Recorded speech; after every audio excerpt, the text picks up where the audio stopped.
Hello everyone, thank you for joining us on the program this evening. Last week, our cameras were fixed on the ruling APC primaries that ended on Sunday as President Tinubu secures what turned out to be an overwhelming victory to emerge as the party's presidential candidate. Now, the figures are striking. APC says that President Tinubu got 10,999,162 party members to vote for him as flag bearer of the party. It's an extraordinary figure that not only dwarfs his sole challenger, Stanley Osifo's 16,503 votes, but also exceeds the 8.7 million votes with which he won the 2023 presidential election. Now, with over 12.6 million registered participants, more than 11 million accredited voters, and nearly 11 million votes cast, the APC's internal exercise is being framed by the party as a show of strength,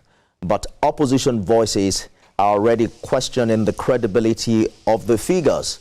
We just heard from the aide to former Vice President Atiku Abubakar describing the APC results as inflated. But while the ruling party was celebrating consolidation, on that same Sunday, another political drama was unfolding, and this time inside the opposition ADC. Dumebi Kachikwu, the African Democratic Congress presidential candidate in 2023, was declared the sole presidential candidate of one ADC faction. At the same event, his supporters announced the dissolution of the David Mark-led National Working Committee, rejecting the leadership currently reflected on INEC's official records. That move has intensified what is now a full-blown three-way leadership crisis inside the ADC. Today, the party exists in three competing factions. There's one led by David Mark, widely seen as perhaps the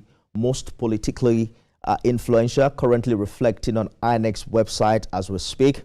There's the Nafiu Bala faction, also contesting legitimacy in court. And then there's the Dumebi Kachikwu-backed faction, which says it has now dissolved the existing leadership and installed a new National Working Committee yesterday in Abuja. Here's where the story becomes even more interesting. As we speak right now, the David Mark-led ADC is conducting its own presidential primary with Atiku Abubakar, Rotimi Amechi, and others on the ballot. At the heart of this battle are some very important questions we're asking on the show this evening. Who truly controls the opposition ADC? Who has the legal backing to sack whom? And can the party fractured in three places really show itself strong as opposition as we count down to 2027?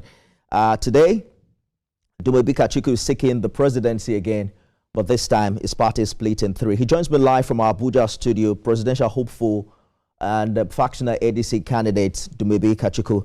Thank you for joining us on the program. Let's go beyond the headlines, and I'd like us to begin with a very important question here about what happened at your convention yesterday. Your faction says it has dissolved the David Mark-led National Working Committee, but as we speak, that leadership is recognized on INEC's website.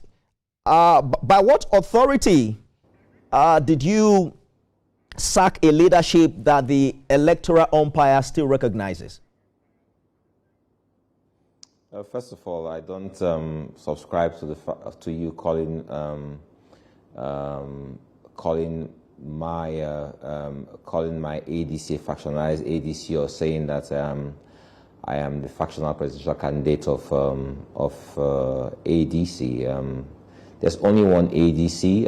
You are all aware, the whole world knows that we've had people who tried coming to our party and who continue to perpetrate themselves as members of our party. The fact that whatever hocus pocus they are doing with INEC and whatever INEC has on their portal because of court cases doesn't make them legitimate owners of leadership of ADC. All INEC is doing is saying there's a court case, and because of this court case, we have this there and we're waiting for the court cases to be decided. It doesn't mean anything. What people should look at is the foundation of what is in INEC. On the INEC portal, you will see that all the chairmen who came and conducted the convention yesterday are on INEC's portal. And a judge, a competent court of law, ruled a few weeks ago on this case and said that these chairmen are the legitimate body to conduct congresses and conventions. And the congresses they've conducted are on INEC's portal. We then conducted the convention yesterday, and we will submit by tomorrow the results of that convention and all resolutions from that convention to INEC by tomorrow. Once that is done, we will then see, the world will see what happens if INEC will recognize our convention or not. If INEC does not do the needful, we'll approach the court and so that they will charge the INEC chairman for contempt of court. You know, so the facts are very, very clear. We've done what is right by our party. Like I said to channels earlier today, if I come today and say I own TVC, does it make me the owner of TVC? If we go to court and whilst we're in court, the court says that antebellum or whatever the case may be, does it mean that I own TVC? No. We all know who owns TVC. So I think the media has continued to misinform Nigerians, and this has put a lot of my party members in jeopardy because of how the media continue to report this story. There are some sections of the media who are still reporting today, Dumebi Kachikwu's faction has produced Dumebi Kachikwu as presidential candidate. Meanwhile, the INEC recognized faction of ADC, and that's so ignorant, you know. Mr. Kachikwu, I know in journalism. Yes, please. Let us leave the language out for a minute so that we can get to the core of the matter. Were you suggesting earlier the that language? Hang on, please. The language is the core of the message, and it's important that we get that clear. And you have made that very clear, right? But I also want to move on from that. You can choose to call it one, and other people call it another. But the bottom line is helping the viewer right now understand precisely what is happening, so that we don't drag that's precisely why I'm breaking it down. Yes. And I'm sure that next time I come here, having noted my position, you will address it differently. There's also what INEC has recognized on its website, which I stated clearly earlier. But are you suggesting that INEC wasn't present at your national convention yesterday? I didn't in any way suggest that. I said you said you were going to send the results to INEC. That was why I was asking. Yes. Even if INEC is in any convention or any NEC meeting or whatever it is, you still communicate the outcome of the Congress convention NEC meeting. You still communicate that to them in writing. So was INEC present at your convention yesterday? Yes, they were. All right. So if INEC recognizes David Mark and multiple court cases are still pending, are you not effectively running for president on a platform, you don't like me calling it a faction, whose legal standing remains uncertain? How prepared are you, for the possibility that your candidacy may be ultimately invalidated? Let me repeat this again. On the matter of ADC and these imposters, there's only one authority, and it's the authority of the Federal High Court 3 weeks ago. And the order of the court is that the chairman of the ADC are the only competent authority to hold Congress and the convention. Now, if you do understand this, I'm just then wondering the basis of this question. It means that what Atiku and Co are doing, they are the ones on a journey that leads nowhere. We have acted within the mandate given to us by the court. Today, the Court of Appeal refused to stay that judgment and ask them that they should go straight into the merits of the matter, and which they have given a date for 9th of June. So INEC has no choice, no other option but to work with us. So what these guys are merely doing is cosmetic in nature, is a charade. They are trying to give Nigerians the impression that we are the ADC, we are having our congresses, and then when the courts rule tomorrow and say to them, but hey, you guys are not the ADC, they will say President Tinubu is the one that has destroyed the ADC. He's the one that stopped them. Meanwhile, everyone knew what happened. That's why I'm pointing out clearly to you what the issues are. So nobody comes tomorrow to try and beguile Nigerians on what the issues are. These guys know there's a court order saying that they cannot do what they are doing right now. They know that. Everyone knows that. But no one is reporting on this. There's a clear-cut order saying you cannot do this. These are the only people who can do this. But they are disobeying a court order. And no one is speaking about this. And then we're talking about the charade of a convention that or promise that they're holding today. No. Precisely, how did the ADC get here? Because Nigerians are watching. Nigerians watching this may be confused. 3 different factions laying claims to legitimacy and multiple lawsuits. Who exactly broke the party? And precisely, Mr. Kachikwu, why should voters trust a party that cannot first govern itself? Well, I'll frame it this way. The former chairman of the party broke the party. He tried to stay beyond his legitimate mandate. We challenged him. We took it to court. The courts, different courts have ruled in our favor.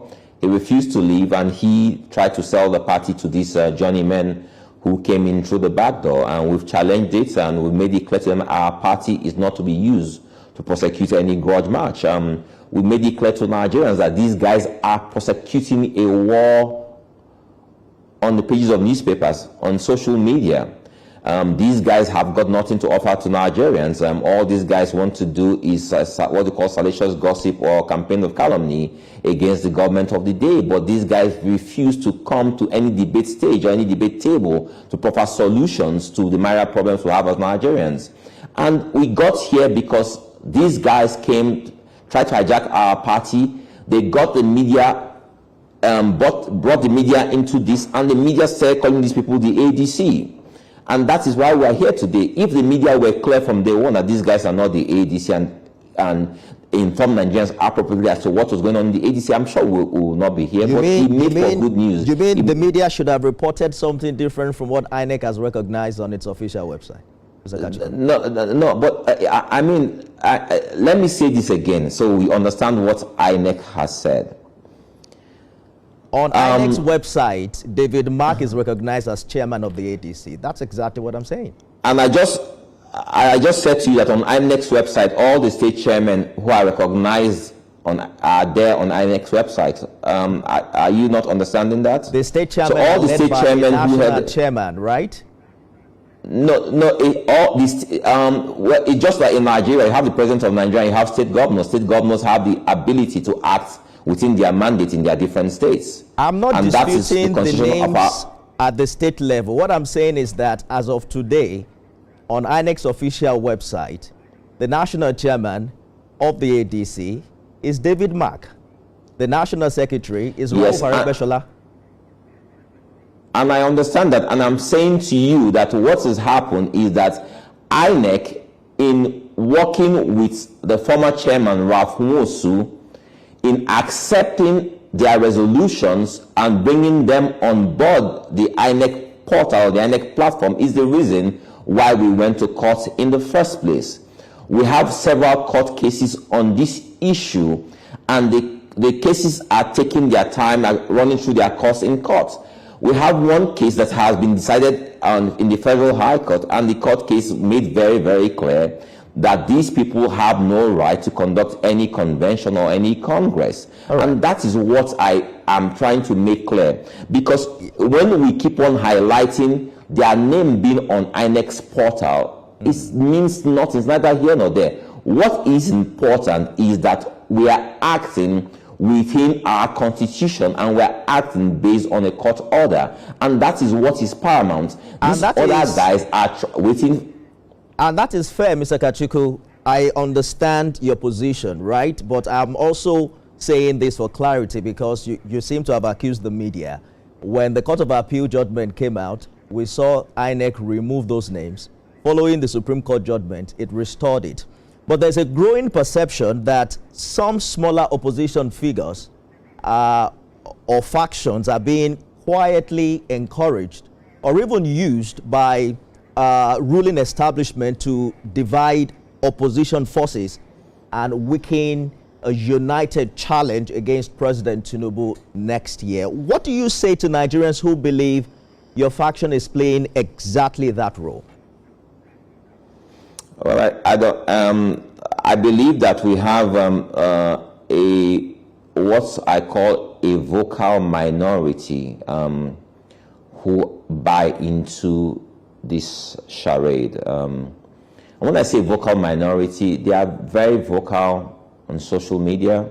They are vocal in public places, and when they say they support a coalition, or they are part of a coalition that they want to take on President Ahmed Bola Tinubu. The reality is that you have a silent majority who are watching quietly, who see the issues, who understand that these same men who say they want to rescue Nigeria are the people who put Nigeria in the very mess we are today. Take every single one of them. They are former this, past this, former this, past this, you know. The people who have brought Nigeria to its knees are the people who say that they want to rescue Nigeria, that they are desperate to rescue Nigeria. So this silent majority see what's going on. They realize that these guys are trying to take us for a ride again. They realize that these guys, some of them have been out of office 4 years, 8 years, 10 years, 12 years, and that these guys need access to the resources of Nigeria to continue to survive. They see this. Nobody is foolish. The people who put a house on fire can't be the same people who want to put out the fire. People see this, and that is why no matter what they are doing, it's not catching on the way you think it will catch on. These guys are making a mistake. Anyone who thinks they can play this old style of politics with this president is fooling himself. You cannot beat President Tinubu in the arena of old style politics because he's the master of that game. I have said, and I continue to say to Nigerians, if you want to take on this president, you have to take him out of the context, out of the contest that he is a master in. Bring him into a contest that is different and let him prove his mettle there. If you continue to put him in the political arena that he knows very well, like what these guys are doing, you can see he's besting them every day. Every day he's bloody in their noses. So we have to do something different, because while these guys are playing this political breakbacks, the issues we have in Nigeria are not going away.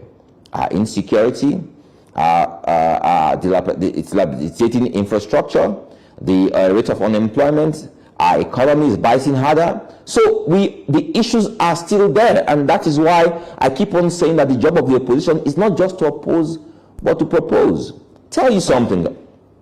In the last 3 years, I have watched any time these guys are before the media and they ask them this question: what will you do different from what the president is doing?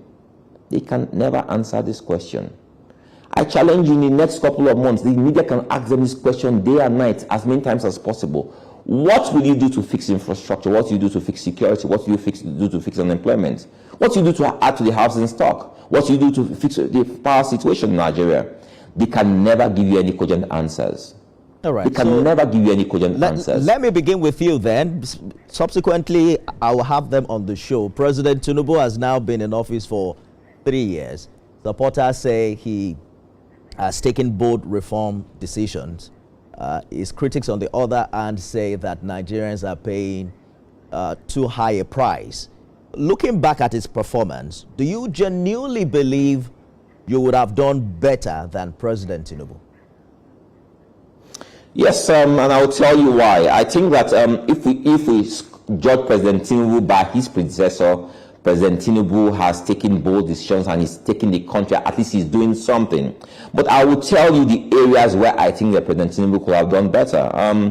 If we take the issue of subsidy, for example, he took out subsidy because at the point he came in, he didn't even take out subsidy. President Buhari took out subsidy. But he came and announced the removal of subsidy, like he took that decision. So what would I have done differently? We had a bogus subsidy scheme. We knew Nigeria couldn't pay that price anymore. We knew that we were over-leveraged.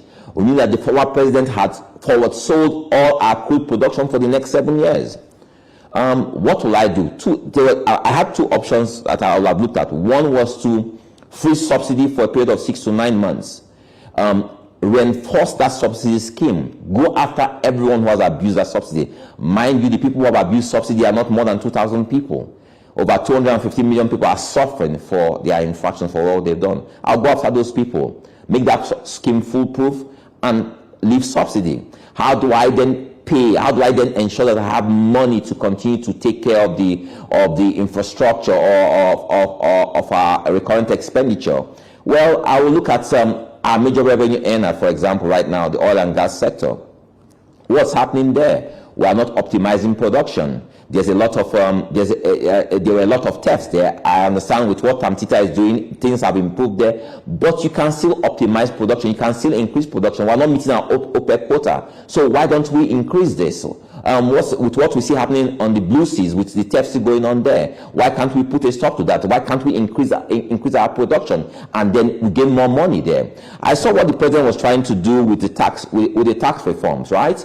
Now, you can't go a-borrowing and not have a means of paying, so which is why he wanted to broaden the tax bracket. But if you look at that, Nigerians will ask a question. You broaden the tax bracket, but what are Nigerians really getting? No quality education, no quality healthcare, no quality infrastructure. So first of all, I will want to borrow to make things improve, first of all, to show people what I have done. Right. And say we need to pay for these things, and that's it. You ask a question. Don't say all right. Now when I'm telling you what the president could have done better, because see now when you see someone saying what the president could have done better, that you are now Hold on for a minute. I wanted to follow up on what you were saying, because in all honesty, Mr. Kachikwu, you are perhaps the first opposition figure I have interviewed who have acknowledged that President Tinubu had improved on his predecessor. You know, some would say it could be a unique brand of opposition. Absolutely. Yes, but his predecessor took us back 20 years or more. Your critics would also say perhaps you have a soft spot for President Tinubu, and that's why they are not taking you as seriously as an opposition leader. Let me say this very clearly. Before gain must come pain. Wherever the critics are, I want them to go back 4 years and see where we were as a nation. Nobody could speak then under the late President Buhari when he almost destroyed this country. And it's a shame that the same people who were part of his government are the same people who are forming a coalition. They took this country back almost 3 decades. And this president came, and because President Tinubu, the late President Buhari, was from his party, he could not say much. He could not accuse that government of failing Nigerians. He just had to shoulder that burden, and that is his burden as an APC member. But we shouldn't have to suffer for that. But I think that he's done a yeoman's job in at least trying to move the country forward, as against the former president who just stayed in one spot. All right. This president has tried, but I'll say this. Let me say this very quickly, right? Okay. The president has tried. The president could do a lot better. I think one of the biggest problems this president has is his body language. He has the body language of an emperor. And that doesn't sit well with the younger generation. It speaks to the fact that it seems like he's uncaring, doesn't listen. And I don't think that's the case. I think that he needs to do better. I think that his handlers need to do better. Right. I think that he needs to communicate better what the real issues are. I think people are misinformed and misguided about the issues Nigeria is facing. When I say that he came in as a president and Nigeria has forward sold her major source of revenue for 7 years, and they didn't have any access to money apart from internally generated revenue, then you know that it's a real problem. So we have just about 1 more minute, and I want to ask you this personal question. In 2023, when ADC was united, you secured just 81,919 votes. That's about 0.34% of total votes cast. Today, your party is split in 3 different places. Why do you believe your chances are better now? You know, what has fundamentally changed? You asked a very brilliant question. I like this question. Let me say this very quickly. The reason why I kind of welcome what's going on in my party, because I needed these men with the funds that they've taken from government and all these places to come and make my party popular across Nigeria. They've invested money in putting up billboards for ADC across Nigeria. They've opened up party offices for me across Nigeria. They made ADC a household name across Nigeria. This helps me. I am the major beneficiary of what has happened, and that is partially why we encourage what is going on. I need them to continue doing that. Every day ADC is a news topic. It helps me. It helps my candidacy. Okay. And that is why. And I would believe that it's going to be a much, much better outing now. I see your strategy now. There was a candidate, I think PRP one time like this, who was unknown, but the name was similar to PDP, and he came third in that particular election. We are out of time. We should have this conversation subsequently. Dumebi Kachikwu, it doesn't like me calling him factional ADC candidate. So I'm going to call him ADC presidential hopeful and one of the central figures in this unfolding opposition struggle. Mr. Kachikwu, thank you for talking to us on Beyond the Headlines. Thanks for having me. That's our show today, everyone. Remember, you can watch it again